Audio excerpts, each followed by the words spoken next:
Good morning. Good morning. You're welcome to our today's lecture. Today we take a look at Npce Bdt Review 6. Npce Bdt Review 6. So we look at the questions and discuss the questions and the answer. So this is what we are going to do today on BDT, Basic Dispensing Theory.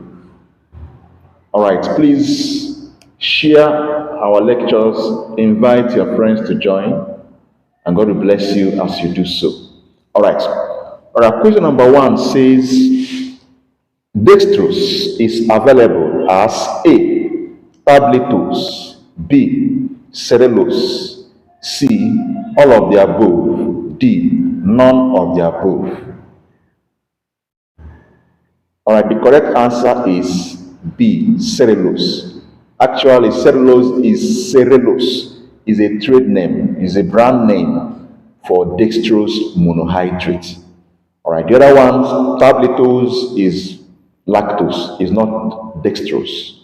All of the above is false. None of the above is false. So the answer to question number 1 is B. Cellulose. All right, question number 2 says, which of the following is slash are pharmaceutical slash clinical uses of powders? Option A, powders are used as counter irritants. Example, dusting powder. B, powders are used in dyspepsia. Example, rhubarb powder. C, powders are used as antacids and antiflatulents. Example, magnesium trisilicate. D, all of the above. The answer to this question is all of the above. The reason is because all the options are valid pharmaceutical slash clinical applications of powders. Option A, powders are actually used as a counter irritant when formulated, as you can see in dusting powder, used as counter irritant. Powders are also used for treatment of dyspepsia, as you can see in rhubarb. When rhubarb is formulated as powder, it can be used in treatment of what? Dyspepsia. The last one, antacids and antiflatulents. Yes, when magnesium trisilicate formulated as powders and used in treatment as antacid and as what? Antiflatulent. So the answer to question number 2 is all of the above. Question number 3 says dry granulation. Dry granulation is performed by A. Roll compactor, B. Wet method, C. All of the above, D. None of the above. Of course, in granulation we have the wet granulation and the dry granulation. So the wet granulation, moisture is the the powder mix. The powder mix is moistened, before the granulation process will take place. It helps to increase the cohesion. But in dry granulation, how will we be able to make the powder mass to be cohesive so they can come together and form a compact mass before being screened.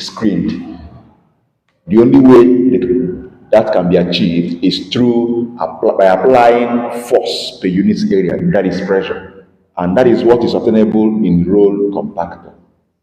So through roll compactor, it helps the mix to come together, and if everything is there at the end, it will be taken to the granulation system where it will be what? Screened, and what comes out behind is what? Granules. So dry granulation can be carried out using roll compactor. Of course, we all know that it's not every ingredient that tolerate moisture. So such ingredients that do not tolerate moisture, Granulation is used in granulating such powder mix, unlike what is obtainable in wet granulation. Although wet granulation is the most common, is commonly used method of what? Granulation. All right, let me not go too far. So the answer to this question is what? Roll compactor. Other wet granulation, as I said before now, makes use of what? Moisture. But in dry granulation, there's nothing like moisture, is what? Roll compact. So the answer is A, roll compactor. Number four says, which of the following is referred to as pastries? Which of the following is referred to as pastries? A. Sugar coated tablets. B. Film coated tablets. C. Sublingual tablets. D. Vaginal tablets. All the other tablets from option A to option C are oral tablets. Sugar coated tablet pass through the mouth. Film coated tablet the mouth. Sublingual tablet the mouth. Even though sublingual doesn't enter the stomach, but at least it enters the mouth orally. So the answer to this question is vagina. Pastries are actually vaginal suppositories. That's the traditional meaning. But with time, if it's now being formulated as tablets, but just know that pastry has to do with what? Vagina. That's the most important thing we need to know about this question. So the answer to the question is what? Option D, vaginal tablets. All right, so that's for question number 4. Question number 5 says, which of the following is a physicochemical property of an adjuvant that can affect the absorption of a drug from rectal suppositories? Which of the following is a physicochemical property of an adjuvant that can affect the absorption of a drug from rectal suppositories? Option A says concentration of a drug in a base. B, pH and lack of buffering capacity of the rectal fluid. C, colonic content. D, none of the above. We are talking about the physicochemical property of an adjuvant now. Now, if you look at the other options now, we find out that option C talks about colonic content. This one is biological, physiological. It has nothing to do with the drug itself or even the other adjuvant of the suppository. This one talks about the physiology, so it's not a physicochemical property. So option C is out of the game. Option B talks about pH and lack of buffering capacity of the rectal fluid. It still talks about physiological. We are talking about the rectal fluid now. So it is out of the physicochemical property of what? The adjuvant, let alone the drug. So the one that has something to do with the adjuvant is what? Option A. Option A, which is concentration of a drug in the base. Option A, which is concentration of the drug in the base. This one talks about the drug, whether the drug in the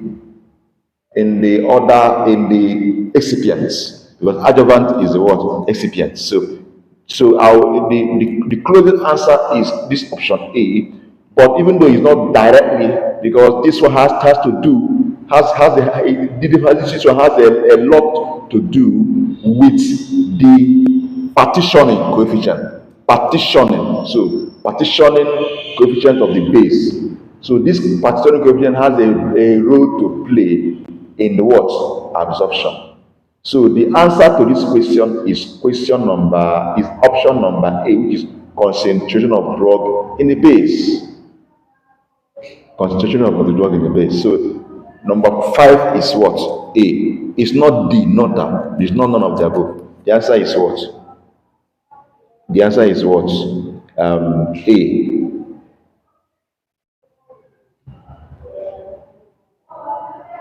All right.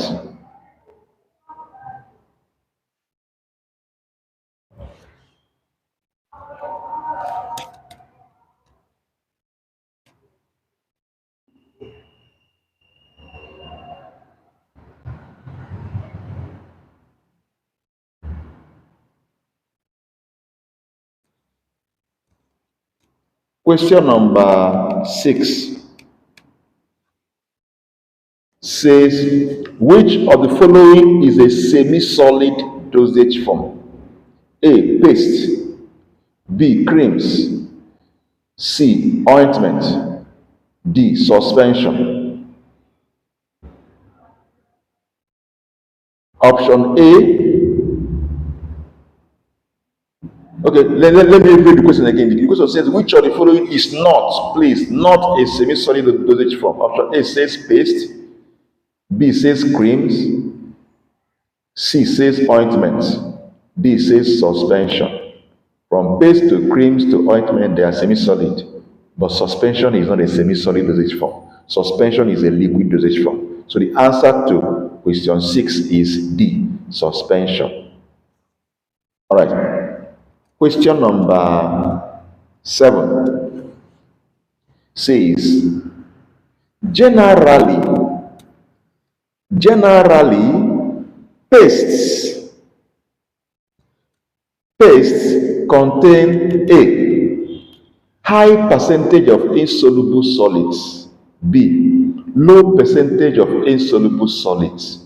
C. Both A and B. D. None of the above.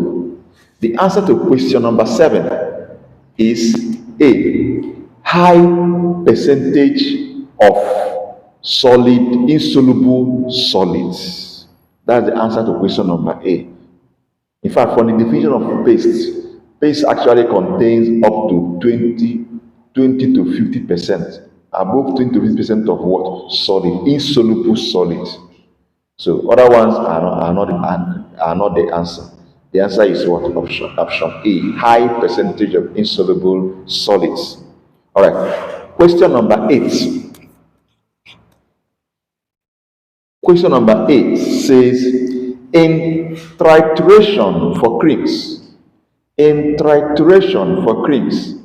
the technique employed for the incorporation of finely divided insoluble powders into the base is called A. Doubling up. B. Tripling up. C. Quadrupling up. D. None of the above. D. None of the above. So the answer to question number 8 is what? Doubling up. Doubling up. All right. Question number 9. In the treatment of scalp infections using pastes, the vehicle of the paste should be A. Hydrocarbon base. B. Water miscible base. C. Both A and B. D. None of the above. Option A says hydrocarbon base. If you apply hydrocarbon base in your scalp, you of course you know where the scalp is. Scalp is beneath here, beneath the hair. Just if I cut my hair now, shave my hair, remove all the hair here, that is skin here, under the hair, that is scalp. So if you apply anything there, it should be able to be washable. So if you use what is it called, hydrocarbon base, is greasy and it will be not easy to do what? Wash. Remember, there's hair there too. So the option A is not the answer. Water miscible, if you apply, it will enter, and at the same time, when you want to wash it, it can easily be washed away. So the answer to this question is option D. All other options C and D are not the answer. They are just there to confuse you. So the answer to the question number 9 is A. B. Water miscible base. All right. Question number 10. Question number 10 says, the discard date for extemporaneous creams is, the question says, the discard date on the label of a diluted cream should be. The discard date on the label of a diluted cream should be A. 3 weeks. B. 2 weeks. C. 4 weeks. D. 5 weeks. Remember, that creams is externally used, not internally used. So if it's talking about internally used, you start going to 2 weeks thereabout. So cream that are externally used, this cream now, the discard date is synonymous to beyond use date. Beyond use date. So beyond this date, you should not use it. So it's approximately 30 days. So if you have that at the back of your mind and look at the options, the option that is close to the approximate, like give you approximate 30 days, is option number C, which is 4 weeks. It's not A, it's not B, it's not D, it's C, which is 4 weeks. So the answer to this question is number 10 is C, 4 weeks. Before I continue, please, I want to let us know that this is science, this is pharmacy. So feel free, if there's any option I give here, any answer I give you that is not, you don't understand, or you feel the answer is incorrect, feel free to engage us in the discussion. Go to the comment section and post the correct answer and reason behind you are insisting that the answer you posted is correct. And at the same time, if you have any reference, please post the reference link. Let us engage on this lecture.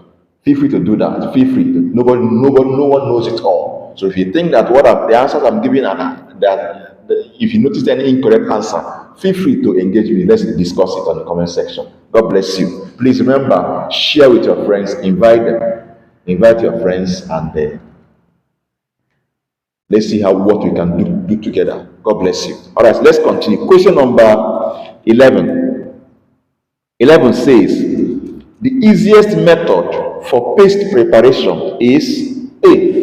The easiest method for paste preparation is A. Trituration technique, B. Fusion technique, C. Levitation technique, D. Grinding technique.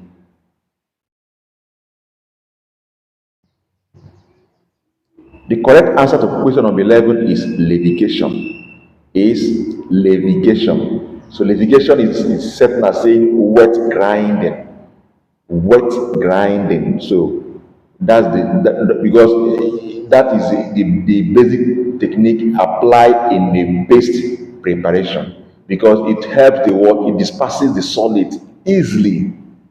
Dispersing the solid easily. Grinding, if you just say grinding tilt towards dry grinding more. So, but levitation is the right term for wet what? Grinding. So the answer is what?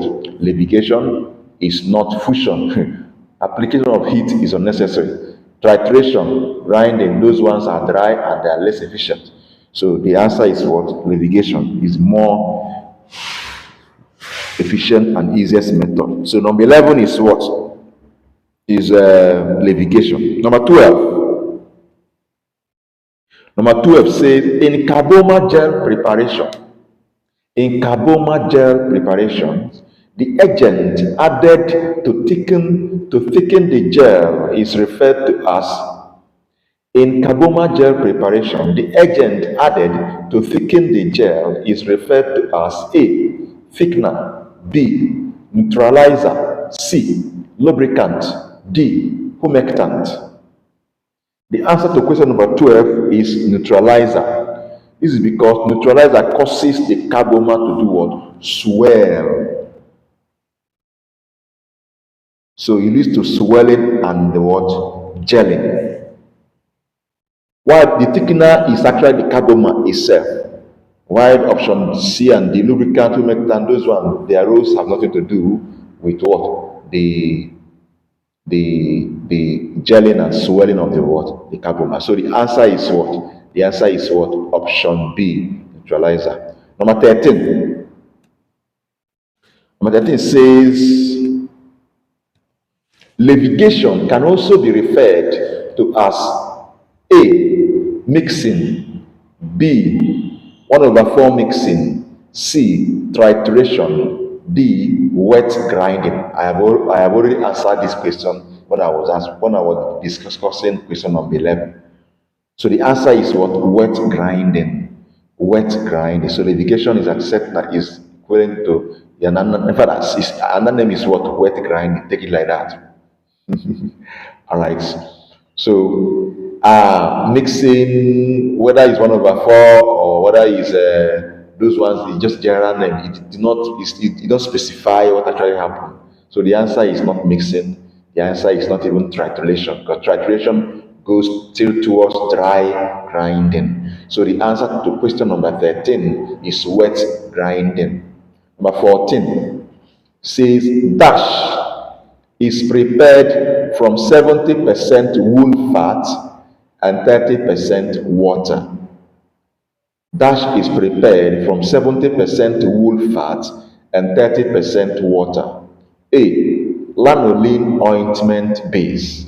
B. Wool alcohol ointment base. C. Wool fat ointment base. D. Beeswax ointment base. A. Lanolin ointment base. B. Wool alcohol ointment base. C. Wool fat ointment base. D. Beeswax ointment base. The correct answer is what? A. Lanolin ointment base. Lanolin ointment base. Because lanolin, aka hydrous wool fat, is equal to 70% wool fat plus 30% water. Hydrous wool fat. That's where the name came from. Lanolin, hydrous wool fat. 70% wool fat plus 30% water. So other ones in the option B to D, they have different composition. So the answer to question number 14 is A, lanolin wool fat or hydrous wool fat. Question number 15 says sterol creams can be classified as A, oil and water creams, B, water in oil creams, C, both A and B, D, none of the above. A, oil in water creams, B, water in oil creams, C, both A and B, D, none of the above. The correct answer is C, A and B. So, it shock you? sterol creams can be both oil in water cream and water in oil cream. Why? Because sterols can stabilize either oil in water or water in oil cream. Simple. So why the other ones are option A and B, those ones are not what the answer, because they are only one type. So they don't define sterol cream properly. So the answer is what? C, A and B. Number 16. The water activity. The water activity in semi-solid dosage forms is highest in one of these. The water activity in semi-solid dosage forms is highest in one of these. A, paste. B, ointment. C, gels. D, none of the above. Let me go back to the question. The question says, water activity in semi-solid dosage forms is highest in one of these. A, paste. B, ointment. C, gels. D, none of the above. So let's take the option one after the other. Option A says paste. Paste. Remember that paste has up to 50% or more insoluble solid. Remember, so water is lesser, so it's not the answer. Ointment doesn't have much water, it's lesser. That is if there's water at all. So that is not the answer.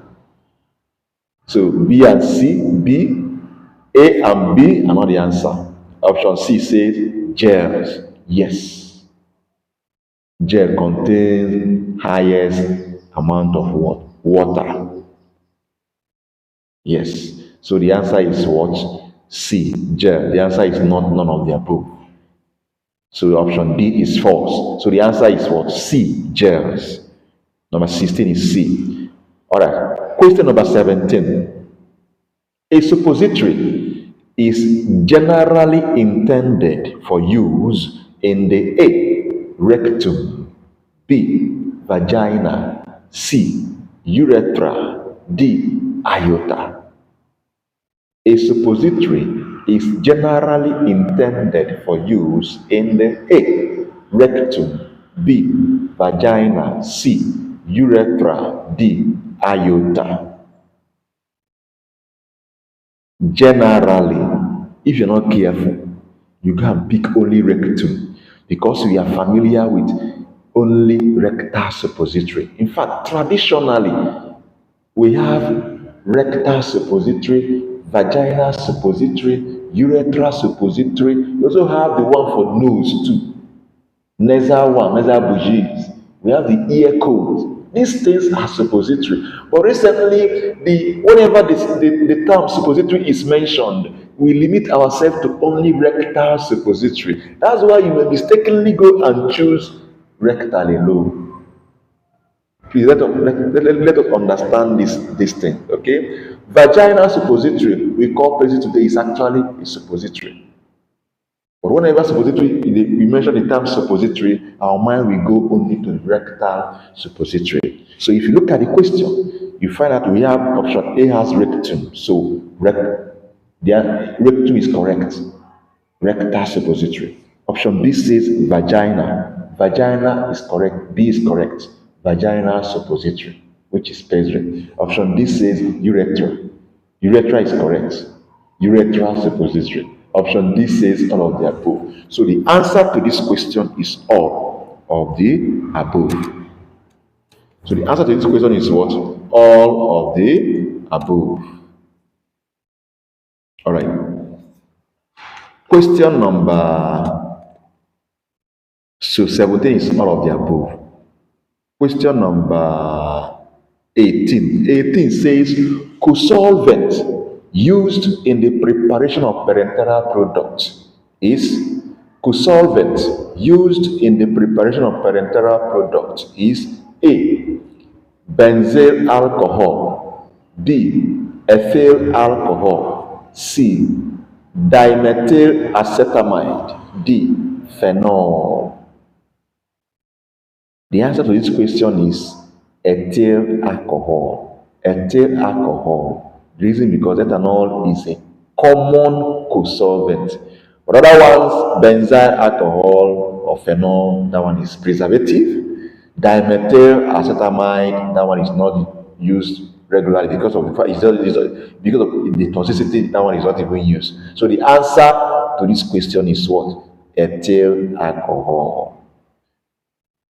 Phenol, preservative, dimethyl acetamide, toxic, ethyl alcohol, commonly used, benzyl alcohol, preservative. So the answer is what? B, ethyl alcohol. Number 19. Question number 19 says, for reconstitution of dosage forms, mark the term, reconstitution of dosage form. What type of water should be used? A. Water for injection. B. Sterile water for injection. C. Bacteriostatic water for injection. D. Tap water. Please understand this. When you talk about reconstitution, your mind should go towards what? Injection. Towards injectable parenteral. Powder for reconstitution. Even though, yes, we have powder for suspension. This one is powder for suspension. Reconstitution, your mind should go towards what?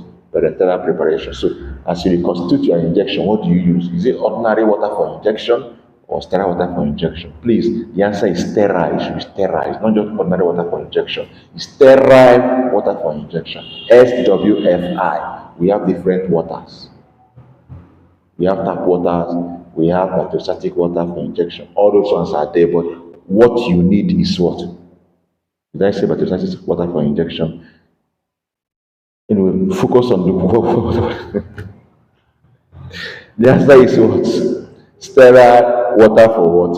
Injection. So the option is what? Option B. 19 is what? B. Again, feel free. If you think the answer should be water for injection, not sterile water for injection, hit the comment section. Let's discuss it. And tell me the reason why you say that the answer should be water for injection instead of sterile water for injection. So the comment section is open. Let's discuss it. All right. Question number 20. Cullets are A. Broken glass pieces. B. Broken metal pieces. C. Broken metal and glass pieces. D. Broken plastic pieces. So it's not D, it's not broken plastic. It's not C, it's not broken metal and glass pieces together. No. It's not B, it's not broken metal pieces. It's A. Broken glass pieces. Broken glass pieces for recycling. Broken glass pieces for recycling. Right. Question number 21. So 20 is what? 20 is what? A. Broken glass pieces. 21 says the regulatory process through which industry measures actual quality performance, then compare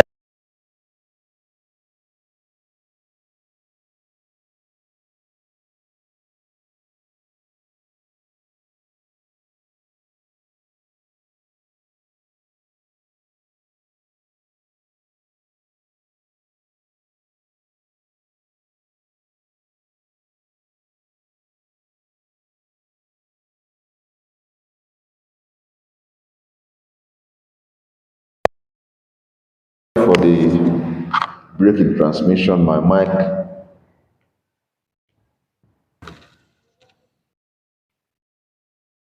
stopped working. So let me boost it, the other one a bit so we can continue. All right.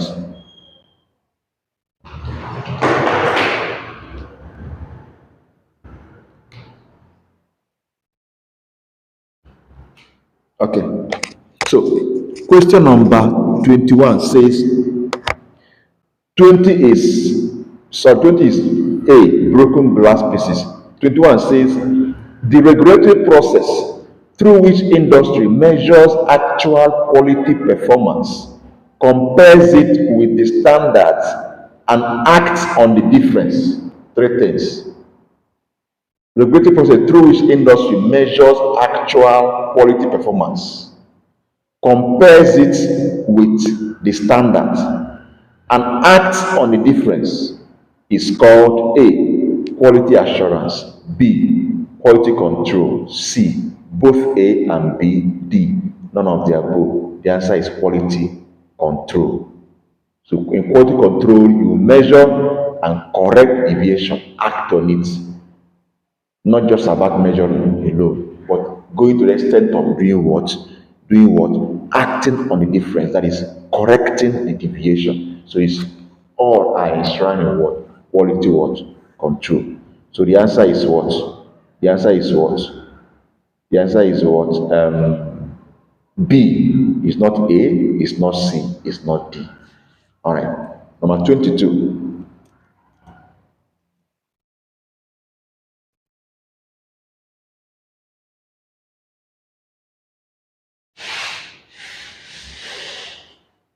22 says LAL test is incapable of detecting pyrogen such as A. Lipoprotein, B. Peptidoglycan, C. Lipotecoic acid, D. All of the above. A. Lipoprotein, B. Peptidoglycan, C. Lipotecoic acid, D. All of the above. LAL test is actually used to detect what? Endotoxins. Endotoxins. Endotoxins. It's not used for lipoprotein, it's not used for peptidoglycan testing, it's not used for lipotecoic acid, it's used for endotoxin test, presence of endotoxin. So the answer is D, all of the above, because the question says that is LAL is incapable of detecting pyrogens. such as he has no business with all this one. His business is endotoxin. Is that clear? Okay. So it's not from pyro. He has no business with these pyrogens from the gram positives. No. He's there to detect what? Detect what? Endotoxin. So the answer is what? D. All of the above. Number 23 says, identify the packaging container that is tamper evident among these options. Identify the Identify the packaging container that is tamper evident among these options. A. Aerosol containers. B. Blister packs. C. Bubble packs. D. All of the above. If you look at this question, you may make mistake. Actually, all the options has some level of tamper evidence. Of course, by tamper evidence, we mean that if after packaging the thing, if you tamper with it, the evidence will show. That's the meaning of tamper evidence. If you tamper, you maybe after sealing the closure, packaging everything, container the closure, everything is sealed. Once you open it, any part of it to paper or whatever, or use what, or even to see what is inside the content, whatever you do that will expose the content, the evidence will be there that somebody tampered with it. So that's meaning of tamper what? Evidence. Now, looking at the options, all of them, depending on how the manufacturers package it, they can decide to do aerosol container in a way that it can be tamper evident. They will seal it. But sometimes some of these aerosol can be tampered with without you even knowing. Yes, unless you have extra care, that's how you look at it critically, find out that it has been tampered. The same thing with bubble packs. That's how it can be tampered. You won't even know that it has been tampered with. But blister packs, touch it, do anything with the tablet, it will be exposed immediately without wasting time. So all of them, they have tamper evidence. But let's look at the question again. Because it says identify the packaging container that is tamper evidence among this option. So I will leave this question number 23 open. What do you think? So which one do you think is the answer? Will you say all of the above? Because all of them have some levels of tamper evidence, but that which can be maneuvered, but not for option B, which is blister pack. So will you choose option D as the answer, all of the above, or will you choose option D as the answer to this question? Because the person that said this question is aware and all of them have tamper evidence features. So why did you now put all of them? There's a reason for putting all of them. Left for me, I will choose B, blister pack, because it's the most appropriate answer from these options. I will choose B. But I want you, please go to the comment section, choose the answer you think is the correct one with evidence. I've chosen my own is option B, blister pack. Feel free to drop your answer on the comment section with evidence and references if you can. So let's discuss it. God bless you as you do so. Let's go over to question number 24.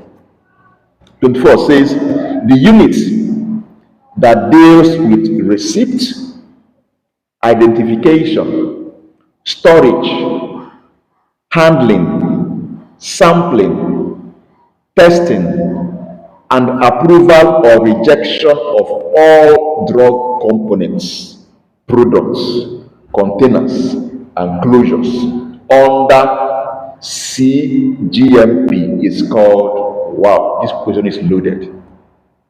Is called A. Production and process control units.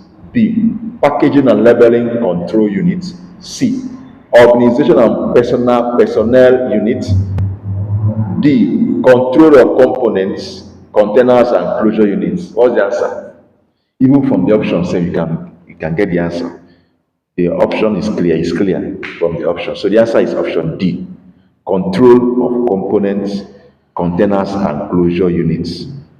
So this particular unit manages all the raw materials and packaging materials. So the answer is what?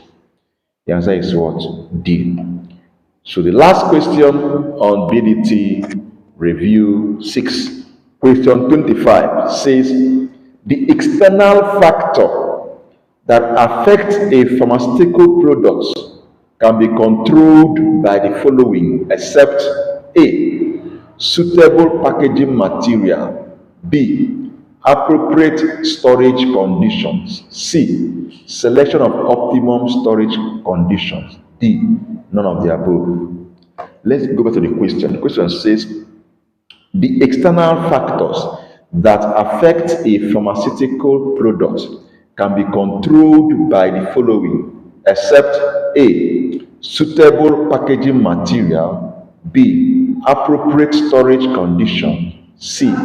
Selection of optimum storage conditions. So what are the external factors that affect products, pharmaceutical products? So this one has nothing to this one is external, it's not internal factors. So let's look at the options. The option says suitable packaging material. Please be careful about this question. There's except in this question, so be careful. There's except in this question, so be careful. Suitable packaging material is an external factor. Appropriate storage condition is an external factor. Selection of optimum storage condition is an external factor. So all the option A to C are external factors. So none of the options is not an external factor because they say except. So none of the option is not external factor. So the answer is none of the above because none of the options is not an external factor. All of them are external factor. So the option is what? The answer is what? Option D. None of the above. Well, this last question is something else. Please be careful as you're answering your questions. Be careful. Calm down and understand the question. Logically reason out the question before you look at the options. Align the option to the question again before you choose the most appropriate option. So thank you very much. We've come to the end of Npce Basic Dispensing Theory Review 6. Please follow us, follow my page for live lectures like this from Assist Isaiah Emmanuel Chatana on Facebook. So if you want to watch the pre-recorded lectures, you can always go to my Facebook page for that. Chatana TV is to be there, or you can even check Susan Edubridge. You can even check Dispensing TV. So you see my pre-recorded lectures there. You can also go to YouTube, Chatana TV. You see my pre-recorded lectures. And God will bless you as you do so. Please subscribe, follow, like, share. The more we see subscribers, the more we see shares, we are encouraged to do more. We are encouraged. This is the only thing that keep us going. But if I don't see views, I'll be like, these things are not appreciated. And God will bless you as you do so. Please, all the options, if there's any questions that you think the answer I gave is wrong, please feel free. Nobody knows it all. Feel free.